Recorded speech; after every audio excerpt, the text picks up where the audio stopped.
ዓለም በአሁኑ ሰዓት አይንን በጨው አጥባ እየዋሸች ነው። በየቀኑ በፊልሞች ላይ የምታየው የጀግንነት ታሪክ ሮኪ በዝናቡ ሲሮጥ ወይም ደግሞ አንድ ሰው በአንድ ሌሊት ከዜሮ ተነስቶ ጀግና ሲሆን ስታይ አንተም ህይወትን ልክ እንደዚያ መቀየር የምትችል ይመስላል። ህይወት ግን ፊልም አይደለች። በ3 ደቂቃ ሙዚቃ የምትቀየርም አይደለች።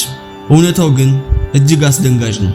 ስታቲስቲክሱ እንደሚነግረንም ከሆነ 80% የሚሆኑት ለአዲስ ዓመት እቅድ አውጪዎች ጥቅምት ወር ሳይገባ ተስፋ ቆርጠው ይወድቃሉ። ለምን? አንተ ስንት ጊዜ ከነገ ጀምሮ እቀየራለሁ ብለህ በ3ኛው ቀን አቁመሃል? ችግሩ ያንተ ድክመት ወይም ደግሞ የችሎታክ ማነስ አይደለም። ችግሩ የሰው ልጅ ስለ ልቦና የተቀረጸው ለዘላቂ ለውጥ እንጂ ለአንድ ጊዜ የጉልበት ብዝበዛ አለመሆኑ ነው። የአብዛኛው ሰው የውድቀት ሚስጥርም እዚህ ላይ ነው። ዛሬ በዚህ ቪዲዮ የምንነጋገረው እንደተለመደው ጠንክረ ስራ ወይም ደግሞ ተስፋ አትቁረጥ የሚሉ ተራ ምክሮች አይደለም። ዛሬ የምንጋራው መረጃ ለአብዛኛው ሰው የተከለከለ ወይም ደግሞ ለመስማት የሚከብድ ሊሆን ይችላል። አሁን በዚህ ሰዓት እየነገርኩ ያለሁት የሳይኮሎጂ ሲስተም ነው። በዚህ ቪዲዮ ውስጥም ስኬታማ ሰዎችና ዓለምን የሚቆጣጠሩ ግለሰቦች የሚጠቀሙባቸውን ማንም በግልጽ የማይነግራችሁን 5 የዳርክ ሳይኮሎጂና የራስን ማብቃት ህጎችን እንመረምራለን። በዚህ ቪዲዮ ውስጥ በእርግጠኝነት አእምሮክ ጉልበትን እንዴት እየሰረቀ እንደሆነ ታውቃለህ። ዘራምሊክ ወይም ደግሞ በእኛ አጠራር የአንድ ጊዜ ንክኪ ህግን እናያለን። ጭንቀትክንም በሰከንዶች ውስጥ የሚያጠፋውን የባዮሎጂካሊ ማብሪያ ምስጢርን እነግርሃለሁ። እንዲሁም አእምሮን እንደገና ፕሮግራም የሚያደርገውን የመሰላቸት ኃይልን በጥልቀት እንመለከታለን። ይህንን ቪዲዮ አይታችሁም ስትጨርሱ ዓለምን የምታይበትን መነጽር ለዘላለም ይቀየራል። ስሜታዊነትን ወደ ስልታዊነት፣ ተራምኞትን ወደ ጨካኝ ዲሲፕሊን መቀየር ከፈለክ ዛሬ ትክክለኛው ቦታ ላይ ነው። በዚህ ቪዲዮ ላይ የምንመለከታቸው 3ኛና 6ኛ ነጥቦችን በትኩረት መስማት ይኖርብካል። እስከ ቪዲዮ መጨረሻ ድረስ አብራችሁን መቆየታችሁን እንዳዝኑ። የመጀመሪያውና ምናልባትም የአእምሮን አቅም በከፍተኛ ሁኔታ እየገደለ ያለው ጉዳይ የኦፕን ሉፕ ችግር ነው። አእምሮክን እንደ ግዙፍ ኮምፒውተር አስቡ። ይህ ኮምፒውተርም የተወሰነ የማስታወስና የማስኬድ አቅም ወይም ደግሞ ራም የምንለው አለው። በአሁኑ ሰዓት በህይወት ውስጥ ስንት ክፍት ታቦች አሉ። ያንን ኢሜል መመለስ ነበረብኝ፣ መብራት መክፈል ነበረብኝ፣ ለጓደኞቼ መልእክት አላኩም፣ ቤቱን ማጽዳት ነበረብኝ የሚሉ ጥቃቅን ስራዎች ጊዜያችሁን ይበሉታል። እነዚህ ትናንሽ የሚመስሉ ነገር ግን ያልተጠናቀቁ ጉዳዮች ምንም እንኳን በአሁኑ ሰዓት እየሰራችሁባቸው ባይሆኑም በአእምሮአችሁ ጀርባ እየሮጡ ጉልበታችሁን ይጨርሱታል። ይህ በስነ ልቦና ዘይጋርኒክ ኢፌክት ይባላል። ያልተጠናቀቁ ስራዎች ከአእምሮአችሁ አይጠፉም፣ ይልቁንም የአእምሮአችሁን የማስኬድ አቅም በድብቅ ይበሉታል። ውጤቱ ደግሞ ምን ይሆናል? የትኩረት ማጣት፣ ድካም እና ውሳኔ ለመስጠት መቸገር ይሆናሉ። የዚህ ጉዳይ መፍትሄው ቀላል ቢሆንም ጠንካራ ያለ ህግ ነው። እሱም ዘዋንተች ሩል ይባላል። ይህ ህግ የሚነግረን ማንኛውም ተግባር ወይም ደግሞ ስራ ከ2 ደቂቃ በታች የሚፈጅ ከሆነ በጭራሽ ለሌላ ጊዜ አታስተላልፉት የሚል ነው። ይህ ቀላል ቢመስልም ስለ ልቦና ላይ የሚያሳድረው ተጽዕኖ ይህ ነው የሚባል አይደለም። አንድን ኢሜል አይተህ ወይም ደግሞ አንብበህ በኋላ መልሳለሁ ብለህ ስትዘጋው አእምሮክ ያንን ጉዳይ እንደ አዲስ ክፍት ታብ ይመዘግበዋል። በኋላ ተመልሰህ ስትከፍተው እንደገና ታነበዋለህ፣ እንደገና ታስብበታለህ። ይህም ማለት ለአንድ ስራ 5 ወይም 6 ጊዜ ጉልበትን እያባከንክ ነው ማለት ነው።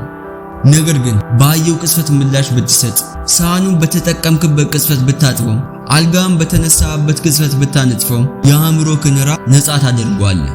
ይህኛው ስለ ጽዳት ወይም ደግሞ ስለ ስራ ፈጣንነት ብቻ አይደለም። ይህ ስለ አእምሮ ሰላምና ስለ ጉልበት ቁጥጥር ነው።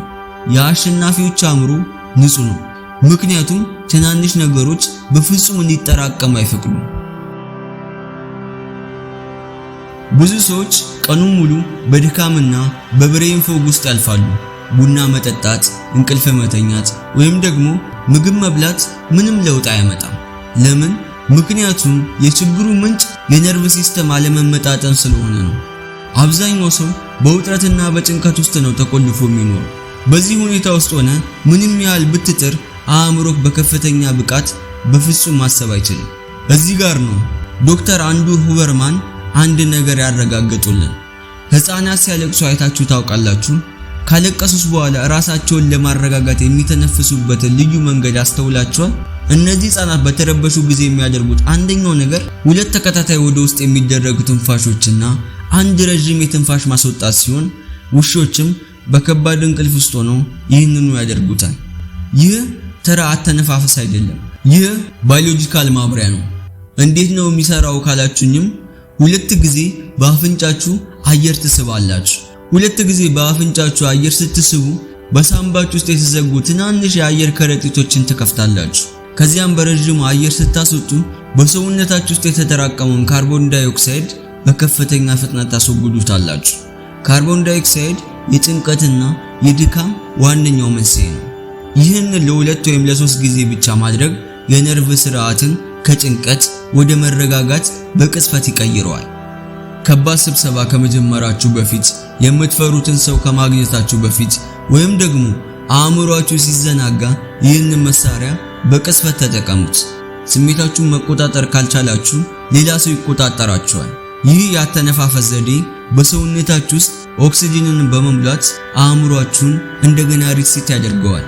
ስለዚህ ሁሌም ቢሆን በተጨነቃችሁ ጊዜ ይህንን መንገድ ተጠቀሙት።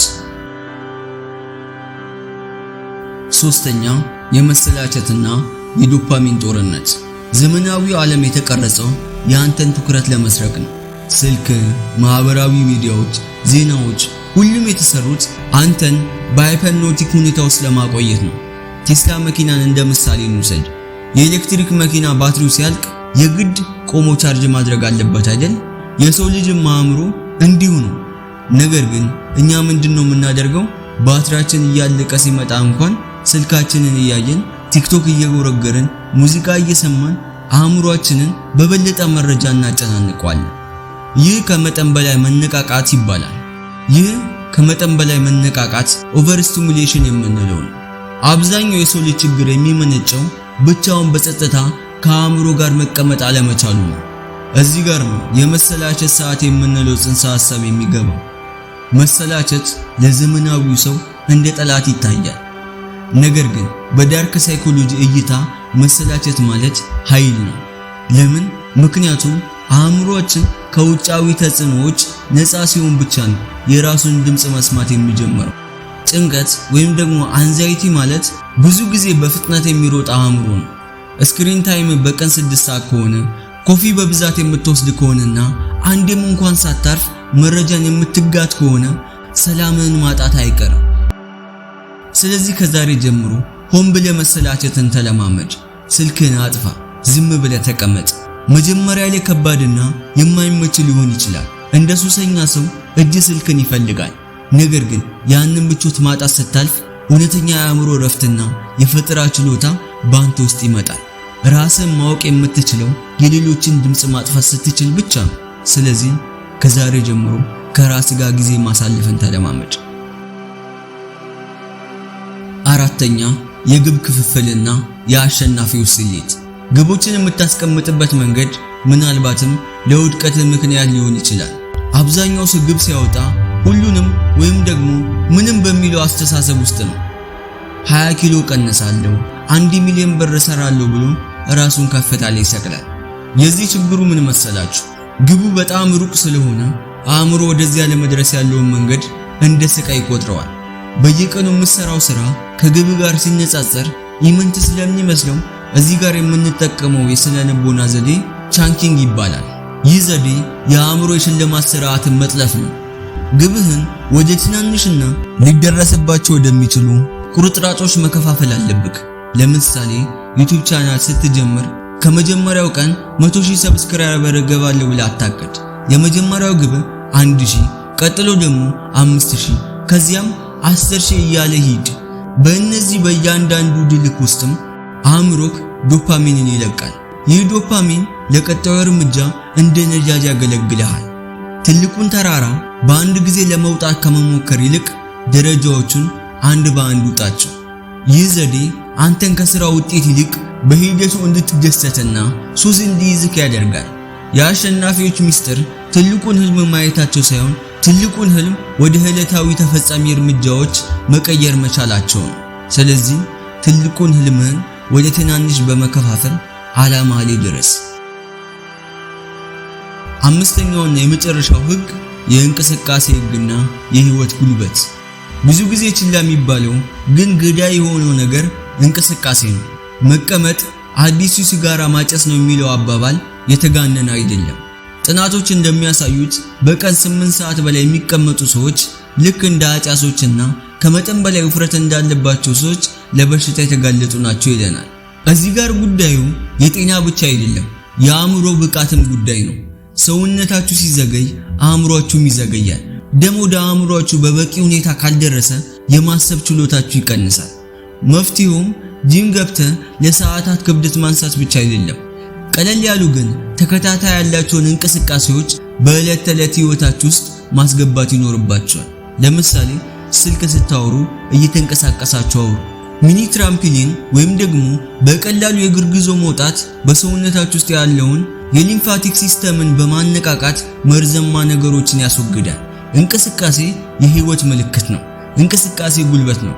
አካላዊ እንቅስቃሴ ስታደርጉ አእምሮአችሁ አሁን ዝግጁ ነን የሚል መልእክትን ይቀበላል። ስሜታችሁ በእንቅስቃሴያችሁ ይወሰናል። ድብርት ወይም ደግሞ የመሰላቸት ስሜት ሲሰማችሁ አስተሳሰባችሁን ለመቀየር ከመሞከር ይልቅ አካላዊ እንቅስቃሴያችሁን ቀይሩ። ስለዚህ ሁሌም ቢሆን በህይወታችሁ ውስጥ እንቅስቃሴን ጨምሩበት። የዚህ ቪዲዮ ማጠቃለያም እነዚህን 5 ልማዶች የአንድ ጊዜ ንክኪ፣ የስነ ልቦና ትንፋሽ፣ የመሰላቸት ሰዓት፣ ግብን መከፋፈልና እንቅስቃሴ ማድረግ ተራ ምክሮች አይደሉም።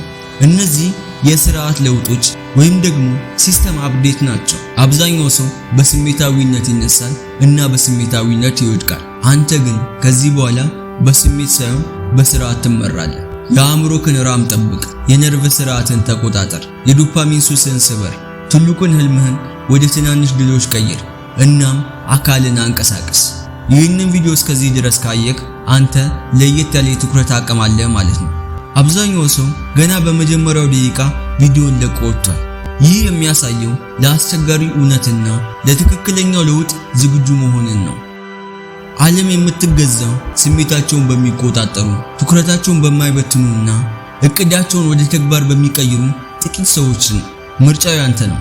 እንደተለመደው ተራ ሆነ መቀጠል ወይም ደግሞ እነዚህን ህጎች ተጠቅመ የህይወትን ጨዋታ በራስ ህግ መጫወት። የዛሬ ቪዲዮ ይህንን ይመስል ነበር። በቀጣይ ቪዲዮ እስከምንገናኝ ድረስ ቸር ቆዩልኝ ባይ